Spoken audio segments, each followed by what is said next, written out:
আমার আজকের এই রেসিপিটার নাম তোমরা দিও তো। কারণ চিকেন থাই পিসগুলোকে যখন ফ্রিজ থেকে বের করছিলাম তখনও আমি জানি না ঠিক এটা দিয়ে কী বানাবো।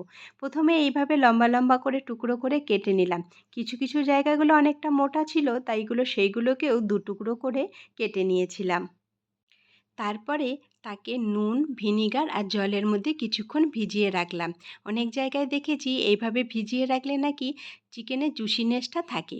তুলে নিয়ে নুন, গোলমরিচ গুঁড়ো, আদা, রসুন আর কাঁচা লঙ্কার পেস্ট করেছিলাম সেটা ১ চামচ দিয়ে মাখিয়ে নিলাম। তারপরে তাতে দিলাম ১ চামচ চিলি সস আর ১ চামচ সয়া সস। এই দুটো দেওয়ার কথা কিন্তু মনে ছিল না। এই দুটো যখন আমি মাখাচ্ছিলাম তখনই ভাবলাম এই দুটো দিলে মনে হয় ভালো হবে। তাই একটু একটু করে ১ চামচ করে দিয়ে দিলাম। এবার এইভাবেই রেখে দিয়েছিলাম প্রায় আধ ঘন্টা মতো। তারপরে মনে হলো একটা ডিম দিয়ে যদি ভালো করে মাখিয়ে রাখি তাহলে মনে হয় ভাজার সময় সুবিধা হবে। তাই আবার একটা ডিম মাখিয়ে আবার কিছুক্ষণ রেখে দিলাম, প্রায় আধ ঘন্টা মতো। যখন ম্যারিনেট হয়ে গেল তখন ভাবলাম এবার এগুলোতে কিছুতে করে ফ্রাই করতে হবে। তাই একটা বাটিতে ২ চামচ মতো কর্নফ্লাওয়ার, আর ময়দা ছিল না বাড়িতে, তাই জন্য ২ চামচ বেসন দিয়ে দিলাম। অনেক জায়গায় দেখেছি পুরোনো দিনে নাকি বেসন দিয়ে চিকেন পকোড়া ভাজতো, তাই আমি আজকে ট্রাই নিয়ে নিলাম। নুন আর গোলমরিচ গুঁড়ো আর সামান্য লঙ্কার গুঁড়ো দিলাম। দিয়ে এবার প্রথমে শুকনো উপকরণগুলোকে ভালো করে মাখিয়ে নিয়ে জল দিয়ে একটা থিক ব্যাটার তৈরি করলাম।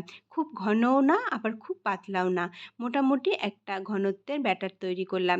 কড়াই জেলে দিলাম, মানে গ্যাস জেলে দিয়ে কড়াই বসিয়ে তাতে দিয়ে দিলাম তেল। অন্য আরেক দিকে কড়াই জেলে বসিয়ে দিলাম খানিকটা জল, সেটা একটু গরম হতে দিলাম। কি করব তোমাদেরকে দেখাচ্ছি, দেখো। তারপরে চিকেনের পিসগুলো তুলে তুলে ব্যাটারে ডুবিয়ে তেলের মধ্যে ফ্রাই করতে দিলাম। চিকেনগুলো ফ্রাই করতে করতে জলটাও গরম হয়ে গেছে, তাতে খানিকটা গাজরকে লম্বা লম্বা করে কেটে দিয়ে দিলাম।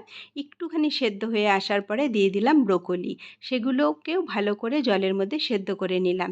সেটাকে যতক্ষণ সেদ্ধ হচ্ছে ততক্ষণে দেখো আমার ফ্রাইগুলো ভালো মতো ফ্রাই হয়ে গেছে।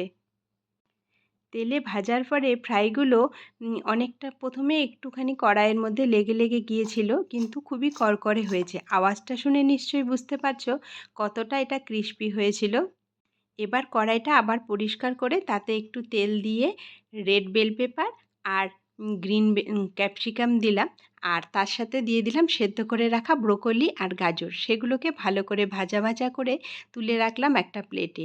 তার ওপরেই এবার এই পকোড়াগুলো আমি দিয়ে দিলাম। ওপর থেকে দিয়ে দিলাম একটু মেয়োনিজ। না জেনে না দেখে রেসিপিটা বানালেও খেতে কিন্তু দারুণ হয়েছিল। তোমরা একদিন, আমি তো না জেনেই করেছি, তোমরা একদিন আমার রেসিপিটা দেখে একদিন ট্রাই করে দেখতে পারো। ভালো লাগলে অবশ্যই লাইক কমেন্ট করে জানিও কেমন হলো।